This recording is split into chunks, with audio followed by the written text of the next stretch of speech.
America 'ਚ ਵਾਪਰੇ FedEx ਗੋਲੀकांड ਵਿੱਚ 4 ਸਿੱਖਾਂ ਦੇ ਕਤਲ ਮਾਮਲੇ ਬਾਰੇ ਪੁਲਿਸੀਆ ਜਾਂਚ ਸਵਾਲਾਂ ਦੇ ਘੇਰੇ ਵਿੱਚ ਹੈ। ਸਥਾਨਕ ਸਿੱਖਾਂ ਦਾ ਕਹਿਣਾ ਹੈ ਕਿ ਬੇਯਕੀਨੀ ਅਜੇ ਵੀ ਪੱਕੀ ਹੈ ਕਿਉਂਕਿ ਕਾਨੂੰਨ ਲਾਗੂ ਹੋਣ ਤੋਂ ਬਾਅਦ ਅਪ੍ਰੈਲ ਵਿੱਚ 4 ਸਿੱਖਾਂ ਸਮੇਤ 8 ਵਿਅਕਤੀਆਂ ਦੀ ਮੌਤ ਵਾਲੇ ਫੈਡੈਕਸ ਦੇ ਸਮੂਹਕ ਗੋਲੀਬਾਰੀ ਦੀ ਜਾਂਚ ਪੂਰੀ ਹੋਣ ਤੋਂ ਬਾਅਦ ਬਹੁਤ ਸਾਰੇ ਸਵਾਲਾਂ ਦੇ ਜਵਾਬ ਹਾਲੇ ਬਾਕੀ ਹਨ। ਬੁੱਧਵਾਰ ਨੂੰ ਇੰਡੀਆਨਾਪੋਲਿਸ ਪੁਲਿਸ ਅਤੇ FBI ਅਧਿਕਾਰੀਆਂ ਨੇ ਨਸਲੀ ਪੱਖਪਾਤ ਨੂੰ ਇਸ ਗੋਲੀकांड ਪਿੱਛੋਂ ਇੱਕ ਵਜ੍ਹਾ ਮੰਨਣ ਤੋਂ ਇਨਕਾਰ ਕੀਤਾ ਹੈ ਅਤੇ ਕਿਹਾ ਹੈ ਕਿ ਇਹ ਗੋਲੀਬਾਰੀ ਆਤਮ ਹੱਤਿਆ ਤੋਂ ਪਹਿਲਾਂ ਕਤਲੋਗਾਰਤ ਸੀ। This incident and trying to find out the why.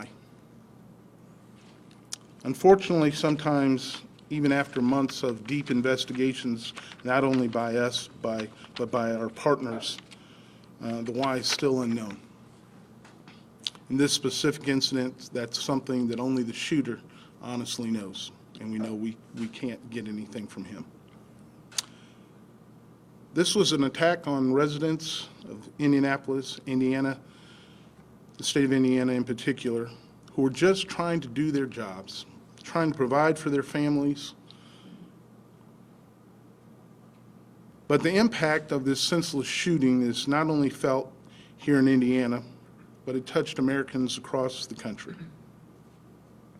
All Americans deserve a safe place to work and live, and in Indiana, that's no different. Our officers will continue to do their best to make sure that those people who are working are able to do that safely.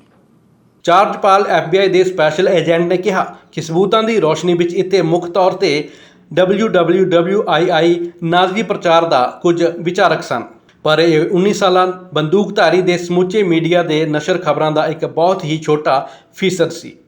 I'm Craig McCart, Deputy Chief of Investigations for IMPD. I'd like to thank you all for being here this morning. And I'd like to start, also I'd like to take a moment to offer a big thanks to all the organizations that we have leaned on so heavily since the very beginning of this investigation. I want to start by thanking the Indiana State Police. Certainly thank them for giving us this facility, letting us in here today. From the very beginning, there were troopers in the area that heard that call go out, and they responded right alongside the IMPD officers and responded to that chaos that was the scene at FedEx that night.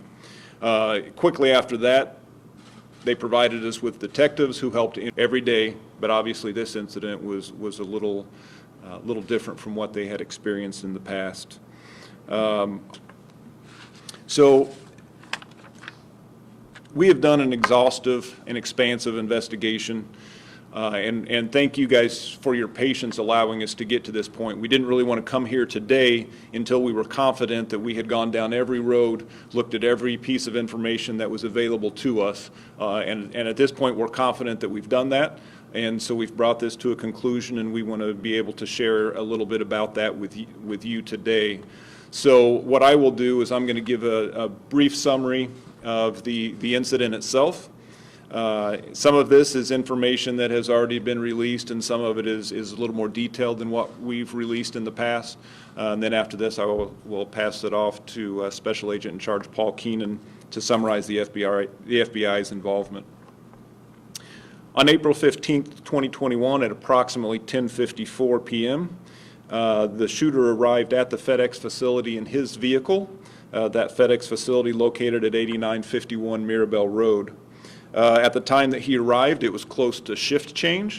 It was also break time for many of those employees, break time and dinner time, and it was also payday on that day that he arrived.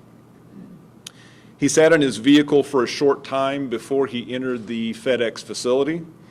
When he entered, he approached a security officer that was working at FedEx. He had a conversation with him, which was reported to be a very normal conversation. He had inquired about his employment status with FedEx. As we have reported before, he was a former employee at FedEx, I believe from August to October of 2020. So when he inquired about his status, he was told that he would need to speak with management about that, and management could be called to come up to the security desk to speak with him. After he was told that, he indicated that he was going to return to his car to get his work ID, his FedEx ID, and that he would be right back in. He left the FedEx facility and returned to his vehicle, and he stayed in his vehicle for several minutes. Shortly thereafter, an employee was walking down the sidewalk to enter in the employee entrance, and the shooter exited his vehicle with 2 rifles and began shooting at that employee who was walking down the sidewalk.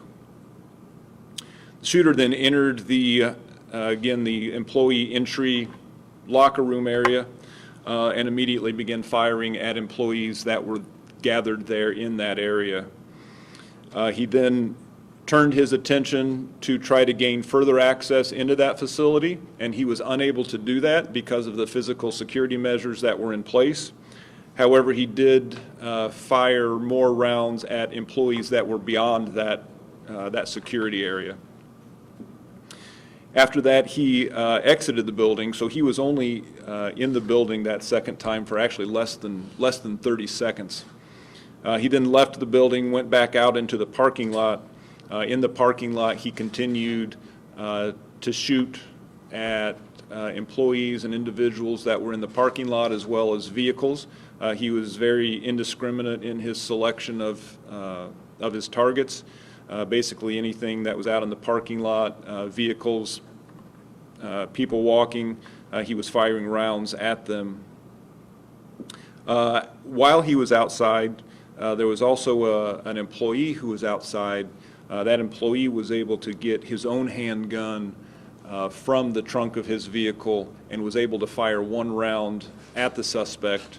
That person then got back in his car and left the area for his own safety, and then he called 911, as did so many others.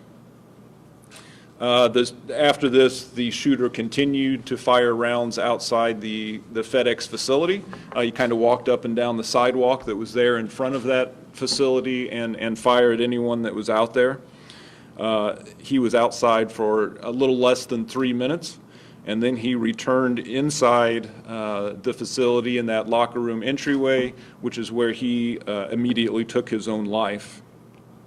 Officers arrived on scene shortly thereafter, began to make the scene safe and render any medical aid that they could to victims as they waited for IFD and Indianapolis EMS to arrive to provide medical treatment for those victims.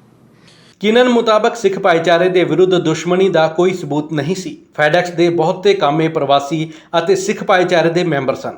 ਕਈਆਂ ਨੇ ਮਹਿਸੂਸ ਕੀਤਾ ਕਿ ਜਦੋਂ ਗੋਲੀਬਾਰੀ ਹੋਈ ਤਾਂ ਉਹਨਾਂ ਨੂੰ ਹੀ ਨਿਸ਼ਾਨਾ ਬਣਾਇਆ ਗਿਆ। ਅੰਮ੍ਰਿਤ ਕੌਰ ਨੇ ਕਿਹਾ ਕਿ ਵਧੇਰੇ ਵੇਰਵੇ ਤੋਂ ਬਿਨਾਂ ਪੱਖਪਾਤ ਕਰਨ ਤੋਂ ਇਨਕਾਰ ਕਰਦਿਆਂ ਸਿੱਖ ਕੌਮ ਅਤੇ ਨਸਲੀ ਹਿੰਸਾ ਦਾ ਸ਼ਿਕਾਰ ਹੋਏ ਸਾਰੇ ਹਾਸ਼ੀਏ ਵਾਲੇ ਸਮੂਹਾਂ ਦੇ ਤਜਰਬਿਆਂ ਨੂੰ ਸਵੀਕਾਰ ਨਹੀਂ ਕੀਤਾ ਜਾ ਸਕਦਾ। ਅੰਮ੍ਰਿਤ ਕੌਰ ਨੇ ਇੰਡੀ ਸਟਾਰ ਨੂੰ ਦੱਸਿਆ ਕਿ ਤੁਸੀਂ ਇਸ ਗੱਲ ਨੂੰ ਪੂਰੀ ਤਰ੍ਹਾਂ ਕਿਵੇਂ ਨਕਾਰਦੇ ਹੋ ਕਿ ਇਹਨਾਂ ਸਾਰੀਆਂ ਚੀਜ਼ਾਂ ਵਿੱਚ ਕੀ ਸ਼ਾਮਿਲ ਹੋ ਸਕਦਾ ਹੈ, ਕਿਉਂਕਿ ਇੱਕ ਵਿਅਕਤੀ ਜੋ ਤੁਹਾਡੇ ਲਈ ਇਸ ਦੀ ਪੁਸ਼ਟੀ ਕਰ ਸਕਦਾ ਹੈ ਇਸ ਤੋਂ ਇਨਕਾਰ ਕਰ ਸਕਦਾ ਹੈ। ਉਹਨਾਂ ਅੱਗੇ ਕਿਹਾ ਕਿ ਉਹ ਕਹਿੰਦੇ ਹਨ ਕਿ ਜਾਂਚ ਖਤਮ ਹੋ ਗਈ ਹੈ, ਪਰ ਉਹ ਸਾਰੇ ਪਰਿਵਾਰ ਜਿਨ੍ਹਾਂ ਨੇ ਆਪਣੇ ਅਜ਼ੀਜ਼ਾਂ ਨੂੰ ਗਵਾਇਆ ਹੈ ਉਹਨਾਂ ਸਾਹਮਣੇ ਇਹ ਸਵਾਲ ਹਮੇਸ਼ਾ ਬਰਕਰਾਰ ਰਹਿਣਗੇ। ਸਿੱਖ ਕੋਲੀਸ਼ਨ ਜਿਸ ਵਿੱਚ ਵਕੀਲ ਸ਼ਾਮਿਲ ਹਨ ਕਾਨੂੰਨੀ ਨੁਮਾਇੰਦਗੀ ਵਜੋਂ ਕੰਮ ਕਰ ਰਹੇ ਹਨ ਅਤੇ ਗੋਲੀਬਾਰੀ ਤੋਂ ਬਚੇ 2 ਵਿਅਕਤੀਆਂ ਅਤੇ ਮਾਰੇ ਗਏ ਵਿਅਕਤੀ ਦੇ ਪਰਿਵਾਰ ਦੀ ਵਕਾਲਤ ਵੀ ਕਰ ਰਹੇ ਹਨ। ਮਰਨ ਵਾਲੇ 4 ਸਿੱਖਾਂ ਵਿੱਚ ਅਮਰਜੀਤ ਕੌਰ ਜੋਹਲ, ਜਸਵਿੰਦਰ ਕੌਰ, ਜਸਵਿੰਦਰ ਸਿੰਘ ਅਤੇ ਅਮਰਜੀਤ ਸੇਖੋ ਸਨ।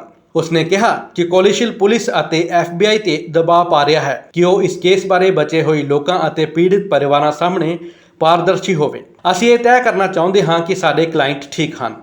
ਅਸੀਂ ਇਹ ਤੈਅ ਕਰਨਾ ਚਾਹੁੰਦੇ ਹਾਂ ਕਿ ਬਾਕੀ ਭਾਈਚਾਰੇ ਜਿਸ ਦਾ ਅਸਰ ਹੋਇਆ ਹੈ ਠੀਕ ਹੈ। ਪਰਿਵਾਰਾਂ ਲਈ ਮੈਂ ਸੋਚਦਾ ਹਾਂ ਕਿ ਬੇਚੈਨੀ ਅਤੇ ਪੀੜਾ ਅਤੇ ਕਸ਼ਟ ਦੀ ਲਗਾਤਾਰ ਭਾਵਨਾ ਹੈ। ਕੁਝ ਵੀ ਉਹਨਾਂ ਨੂੰ ਇਸ ਤੋਂ ਦੂਰ ਨਹੀਂ ਕਰੇਗਾ, ਪਰ ਮੇਰੇ ਖਿਆਲ ਵਿੱਚ ਇਸ ਤੋਂ ਆਪਣੇ ਆਪ ਨੂੰ ਹਟਾਉਣਾ ਉਸ ਤੋਂ ਵੀ ਮੁਸ਼ਕਿਲ ਹੈ ਜਦੋਂ ਤੁਸੀਂ ਮਹਿਸੂਸ ਕਰਦੇ ਹੋ।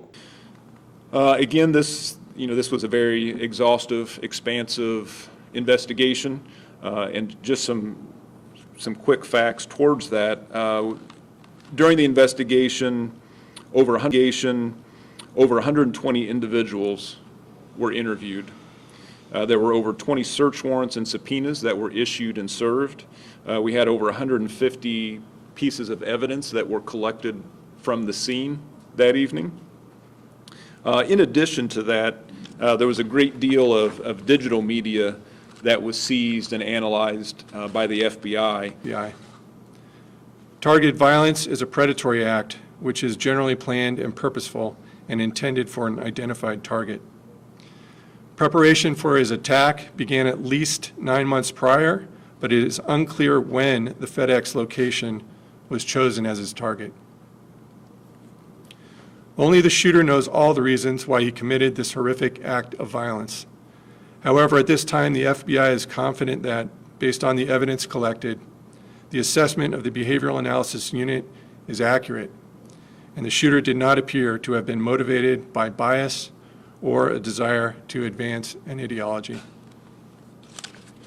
ਕਾਨੂੰਨ ਲਾਗੂ ਕਰਨ ਦੇ ਅਨੁਸਾਰ ਜਾਂਚ ਦੌਰਾਨ 120 ਤੋਂ ਵੱਧ ਇੰਟਰਵਿਊ ਲਏ ਗਏ ਅਤੇ 150 ਤੋਂ ਵੱਧ ਸਬੂਤ ਇਕੱਠਾ ਕੀਤੇ ਗਏ। ਇਸ ਤੋਂ ਪਹਿਲਾਂ ਉਹਨਾਂ ਦੀ ਮਾਰਚ 2020 ਵਿੱਚ ਘਰੇਲੂ ਮੁਲਾਕਾਤ ਵਿੱਚ ਪੁਲਿਸ ਨੂੰ ਸ਼ੂਟਰ ਦੇ ਕੰਪਿਊਟਰ ਉੱਤੇ ਵਾਇਸ ਸੁਪਰਾਮਿਸਟ ਵੈਬਸਾਈਟਾਂ ਦੇ ਸਬੂਤ ਮਿਲੇ ਸਨ, ਪਰ ਅਗਲੀ ਕਾਰਵਾਈ ਦੀ ਗਾਰੰਟੀ ਦੇਣ ਲਈ ਇਹ ਕਾਫੀ ਨਹੀਂ ਸਨ। ਕੁਆਂਟਿਕੋ ਵਰਜੀਨੀਆ ਵਿੱਚ ਸਥਿਤ FBI ਦੇ ਵਿਵਹਾਰ ਵਿਸ਼ਲੇਸ਼ਣ ਯੂਨਿਟ ਦੇ ਸ਼ੂਟਰ ਦੀ ਪ੍ਰੇਰਣਾ ਦੀ ਜਾਂਚ ਵਿੱਚ ਸਹਾਇਤਾ ਵੀ ਪ੍ਰਦਾਨ ਕੀਤੀ। ਉਹਨਾਂ ਨੇ ਸਿੱਟਾ ਕੱਢਿਆ ਕਿ ਨਿਸ਼ਾਨੇਬਾਜ਼ ਨੇ ਖੁਦਕੁਸ਼ੀ ਕਰਨ ਦਾ ਫੈਸਲਾ ਇਸ ਤਰੀਕੇ ਨਾਲ ਕੀਤਾ ਸੀ ਜਦੋਂ ਉਹ ਮੰਨਦਾ ਸੀ ਕਿ ਆਪਣੀ ਮਰਦਾਨਗੀ ਅਤੇ ਸਮਰੱਥਾ ਦਾ ਪ੍ਰਦਰਸ਼ਨ ਕਰੇਗਾ। ਕਤਲੇਆਮ ਤੋਂ ਬਾਅਦ ਉਸਨੇ ਖੁਦ ਨੂੰ ਗੋਲੀ ਮਾਰੀ।